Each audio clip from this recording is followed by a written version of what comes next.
Uttaranchal university B Tech spot admissions and seminar April 26 శనివారం Alexander luxury hotel Anantapur. మరిన్ని వివరాలకి ఈ కింది నెంబర్ని సంప్రదించండి. ఘటనకు భారతీయులు దాదాపు 28 మంది చనిపోయినటువంటి నేపథ్యంలో భారతదేశ వ్యాప్తంగా పెద్ద ఎత్తున నిరసన తెలియజేస్తున్నటువంటి నేపథ్యం. మరి ఇటువంటి పరిస్థితుల్లో అనంతపురంలో ముస్లింస్ సైతం ఏకంగా నల్ల బ్యాడ్జీలు ధరించి వారు ప్రార్థనలు కూడా నిర్వహించినటువంటి నేపథ్యం చూడొచ్చు. ఈ మొత్తం మీద అయితే మాత్రం ఇటువంటి సంఘటన అనేది ప్రతి ఒక్కరూ దీన్ని ఖండించాల్సిన అవసరం ఉంది అని చెప్పేసి భారతదేశ వ్యాప్తంగా ఏదైతే ఉందో ఈ నిరసనలు వ్యక్తమవుతున్నటువంటి నేపథ్యంలో మరి ఇక్కడ మనతో పాటు ముస్లిం సోదరులు ఉన్నారు. ఏం చెప్తారు వారి మాటల్లో? సార్ ఏంటి సార్ ఈరోజు ఈ ఏదైతే జరిగిన సంఘటనపై మీ కార్యక్రమం ఏంటి? अस्सलाम वालेकुम रहमतुल्लाहि व बरकातुहू। मैं हमारे इस रहमानिया मस्जिद से साईनगर से मैं अनंतपुर में मोहम्मद नूरुल्लाह कादरी बात करता हूँ, पेशमाम हूँ। और जो परसों जो घटना घटी है आतंकवादियों की, टेररिस्टों की, वो सख्त से सख्त अल्फाज में मजम्मत की जा रही है, कंडेम्ड करते हैं। ये इंसानियत का कोई मजहब नहीं होता, वो मजहब उनका टेररिस्टों का मजहब नहीं होता। हम इसकी सख्त सख्त मजम्मत करते हैं और सेंट्रल गवर्नमेंट से गुजारिश करते हैं हाथियों को सख्त से सख्त सजा दी जाए। और हम सब उनके जो मरहूमीन हैं उनके लिए हम हमदर्द रखते हैं। अस्सलाम वालेकुम वरहमतुल्लाहि वबरकातुहू। సార్ ఏం చెప్తారు సార్? ఎస్పెషల్లీ ఇప్పుడు జరిగిన సంఘటన మీద మీరు ఈరోజు ప్రార్థనలు కూడా నిర్వహించడం ఏం చెప్తారు సార్? ఇప్పుడు మా భారతదేశంలో ముస్లిమ్స్, హిందూస్ ప్రతి ఒక్కరము ఒక అన్నదమ్ముల్లాగా, ఒకరు ఫంక్షన్ జరిగితే మేము పోవడము, మా ఫంక్షన్ అయితే వాళ్ళు రావడము, ఆఖరికి మా పిల్లల ఫ్రెండ్స్, మా బిడ్డల పెళ్ళిళ్ళు జరిగితే వాళ్ళు వచ్చి పాల్గొని ప్రతి ఒక్క పని, ఆఖరికి డబరాలు క్లీన్ చేసే పని కూడా హిందువులు అందరూ కలుసుకొని వచ్చి మా ఇంట్లో చేస్తారు. మా పిల్లలు పోయి వాళ్ళ ఇంట్లో పనిచేస్తారు. కానీ వాడు హిందువు, వీడు ఇది, వాడు అది అని చెప్పి ఎక్కడే కానీ ఏ మతంలో కూడా లేదు అది.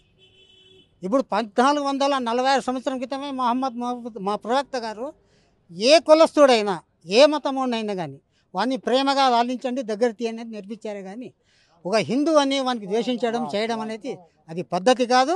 అది మా ఖురాన్లో లేదు, ఎక్కడా లేదు. అది మానవత్వంగా ఒక మంచితనంగా మనిషిని మనం గెలుచుకోవడం చూడాలి. కానీ పోనీ ఇప్పుడు చూడండి, మీరు ఇప్పుడు క్లిప్స్ చూస్తున్నారు కదా, ఇప్పుడు వాట్సాప్లో కానీ యూట్యూబ్లలో కానీ హిందూ లేడీస్ అంతా ఏమిస్తున్నారు స్టేట్మెంటు?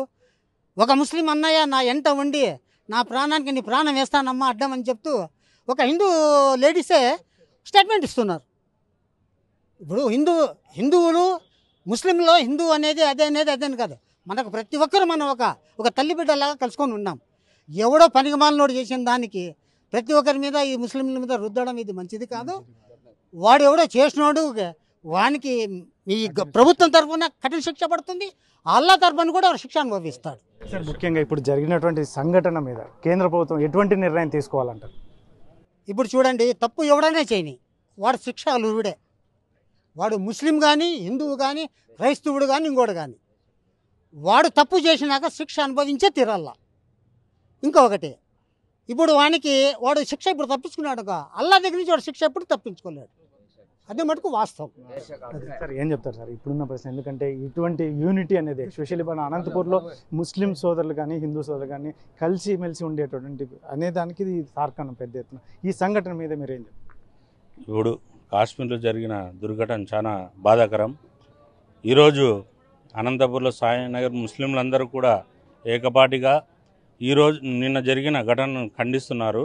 అలాగే ఇప్పుడే ముత్తల్లి గారు చెప్పారు, ఏ ఫంక్షన్ జరిగినా ఏ పండగ జరిగినా అన్నదమ్ములుగా ప్రతి ఒక్క ఫంక్షన్లో పాల్గొంటాం. మా దగ్గర ఉండే వాళ్ళందరూ కూడా హిందువులు ఉంటారు, ముస్లింలు ఉంటారు, అందరూ కలిసికట్టుగా ఒక పండగ, ఒక బక్రీద్కి అయితే మేము వాళ్ళని పిలుచుకుంటాం, అలాగే ఒక ఉగాది పండగకి వాళ్ళు మమ్మల్ని పిలుచుకుంటారు. అందరూ సోదరభావంతో ఉన్నాము.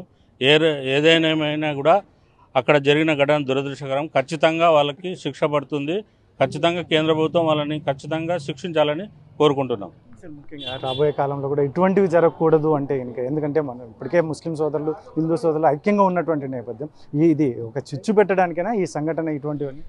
ఎందుకంటే భారతదేశంలో అందరూ హిందూ, ముస్లిం, సిక్కు, సాయి అని అందరం కలిసికట్టుగా ఉన్నాం. ఏ ప్రోగ్రాం చేసినా అందరూ మేరా భారత్ మహాన్ అని చెప్పి కలిసికట్టుగా ఉంటాము.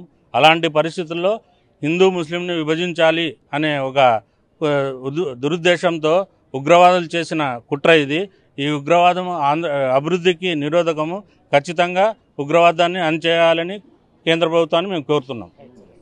మొత్తం ఏదైతే మాత్రం ఏదైతే ఉందో హిందూ ముస్లిమ్స్ అనేది ఈ భారతదేశంలో ఎక్కడా లేదు, మొత్తం అంతా అన్నదమ్ములుగా కలిసిపోయే సంస్కృతి ఉన్నటువంటి నేపథ్యం. ఇటువంటి సందర్భంలో ముష్కరులు చేసిన ఒక దాడి వెనుక ఒక ఎవరైతే ఉన్నా ముస్లిమ్స్ లేదంటే ఎవరైనా కూడా కఠినంగా శిక్షించాలని, అందులో ఈరోజు కూడా ఎవరైతే చనిపోయారో వారి ఆత్మలు కూడా శాంతించాలని ఇక్కడ ప్రేయర్ చేసినటువంటి నేపథ్యం. ముఖ్యంగా కాశ్మీర్ లాంటి అంశం మరొకసారి తిరిగి జరగకుండా ఉండాలి అంటే కేంద్ర ప్రభుత్వం కఠినంగా వ్యవహరించాలని ముస్లిం సోదరులు ఘంటాపథంగా చెప్తున్నటువంటి నేపథ్యం. కెమెరా పర్సన్ సుధాకర్తో చల్లకనేడు RTV అనంతరం. మరిన్ని వీడియోస్ కోసం ఛానల్ ని సబ్స్క్రైబ్ చేయండి. లేటెస్ట్ అప్డేట్స్ కోసం వాట్సాప్ ఛానల్ ని ఫాలో అవ్వండి. ఆ లింక్ డిస్క్రిప్షన్ లో ఉంది.